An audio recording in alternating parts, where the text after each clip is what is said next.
കാസർഗോഡ് നിന്നും ഒരു വാർത്ത വരുന്നു. കാസർഗോഡ് ഡേറ്റിംഗ് ആപ്പിലൂടെ പരിചയപ്പെട്ട 16-കാരനെ പീഡിപ്പിച്ച കേസിൽ പോലീസ് കുറ്റപത്രം സമർപ്പിച്ചു. കേസിൽ 14 പ്രതികളാണുള്ളത്. വിദ്യാർത്ഥിയെ വിവിധ ഇടങ്ങളിൽ എത്തിച്ച് പീഡിപ്പിച്ചെന്നാണ് പോലീസിന്റെ കണ്ടെത്തൽ.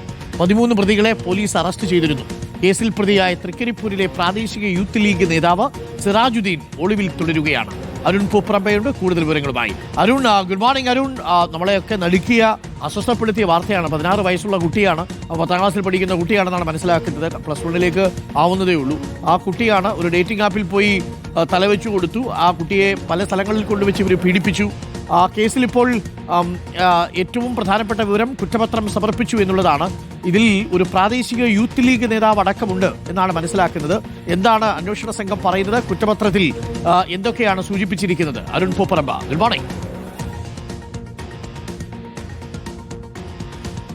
Arunkumar, good morning. ഏറ്റവും ഇപ്പോൾ സൂചിപ്പിച്ചതുപോലെ തന്നെ വലിയ രീതിയിൽ ചർച്ച ചെയ്യപ്പെട്ട ഒരു കേസാണ് ഈ ഡേറ്റിംഗ് ആപ്പിലൂടെ പരിചയപ്പെട്ടുള്ള ഈ പീഡനം. ഗ്രൈൻഡർ എന്ന ഡേറ്റിംഗ് ആപ്പിലൂടെയാണ് ഈ 16-കാരനായിട്ടുള്ള വിദ്യാർത്ഥിയെ ഈ പ്രതികൾ പരിചയപ്പെട്ടത്. അതിൽ ഈ വിദ്യാർത്ഥി പക്ഷേ 18 വയസ്സെന്നായിരുന്നു രേഖപ്പെടുത്തിയത്.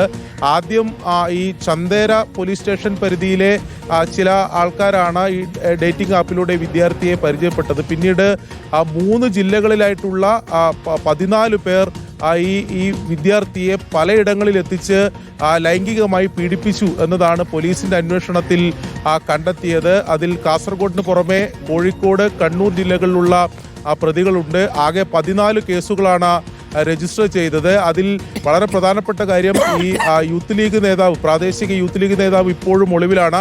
അയാൾക്കായി ലുക്കൌട്ട് നോട്ടീസൊക്കെ പുറത്തിറക്കിയിരുന്നു. അതുമാത്രമല്ല, ഈ കേസിൽ പ്രതിപട്ടികയിലുള്ളത് വിദ്യാഭ്യാസ വകുപ്പിലെ ബേക്കൽ AU ആയിരുന്ന സൈനുദ്ദീൻ എന്ന് പറയുന്ന വിദ്യാഭ്യാസ വകുപ്പിലെ ഉദ്യോഗസ്ഥനുണ്ടായിരുന്നു. അതോടൊപ്പം മറ്റൊരു പാലക്കാട് ഡിവിഷനിലെ ഒരു റെയിൽവേ ഉദ്യോഗസ്ഥൻ ഈ കേസിൽ പ്രതിയായിരുന്നു. അത്തരത്തിൽ പ്രമുഖരായിട്ടുള്ളവർ പോലും ഈ കേസിൽ പ്രതിയായിരുന്നു. എന്തായാലും ഈ സമൂഹത്തിനകത്ത് ഈ ഡേറ്റിംഗ് ആപ്പിൽ ഉണ്ടാവുന്ന ചതിക്കുഴികൾ, നിയമവിരുദ്ധ പ്രവർത്തനങ്ങൾ ഉൾപ്പെടെ ചർച്ച ചെയ്യപ്പെട്ട കേസിലാണ് ഇപ്പോൾ പ്രത്യേക അന്വേഷണ സംഘം കുറ്റപത്രം സമർപ്പിച്ചിട്ടുള്ളത്. പോക്സോ കുറ്റമാണ് നിലവിൽ ചുമത്തിയിട്ടുള്ളത്. ഈ IT വകുപ്പ് ഇതിൽ ചുമത്തുമെന്ന് നേരത്തെ അതിന്റെ സാധ്യതകൾ പരിശോധിച്ചു. എന്തായാലും നിലവിൽ പോക്സോ കുറ്റം ചുമത്തിയിട്ടാണ് ഇപ്പോൾ പോലീസ് കുറ്റപത്രം സമർപ്പിച്ചിട്ടുള്ളത്. കുട്ടിയാണ്. ഡേറ്റിംഗ് ആപ്പുകളൊക്കെ പലതരത്തിൽ നമ്മുടെ ഇടയിൽ ദുരുപയോഗം ചെയ്യപ്പെടുന്നുണ്ട് എന്നുള്ളത് പ്രേക്ഷകർ പ്രത്യേകം ശ്രദ്ധിക്കുക. ഈ ഡേറ്റിംഗ് ആപ്പുകളിലേക്കൊക്കെ പോയി തലവെച്ച് കൊടുത്തു കഴിഞ്ഞാൽ പിന്നീട് ഊരിയെടുക്കുമ്പോഴേക്കും കുറച്ച് ബുദ്ധിമുട്ടായിരിക്കും. കാര്യം ഒരുപാട് ബുദ്ധിമുട്ടുണ്ടാക്കുന്നുണ്ട്. പരിചയമില്ലാത്ത മനുഷ്യരാണ്, പലതരത്തിലുള്ള മനുഷ്യരുണ്ട് എന്നുള്ളത്. പ്രത്യേകിച്ച് ഈ കുട്ടികൾ ഒരു കാരണവശാലും ഈ ഡേറ്റിംഗ് ആപ്പുകളിൽ പോയി കറങ്ങാൻ നിൽക്കരുത്. ഇപ്പോൾ പല പുതിയ ഡേറ്റിംഗ് ആപ്പുകളൊക്കെ ഉണ്ട് എന്നുള്ളതാണ്. നമ്മൾ ആ ഡേറ്റിംഗ് ആപ്പിൻ്റെ പേര് പറയുന്നില്ല. ഇനി ആ ഡേറ്റിംഗ് ആപ്പിൽ പോയി വേറെ ആൾക്കാർ തലവെച്ച് കൊടുത്താലോ?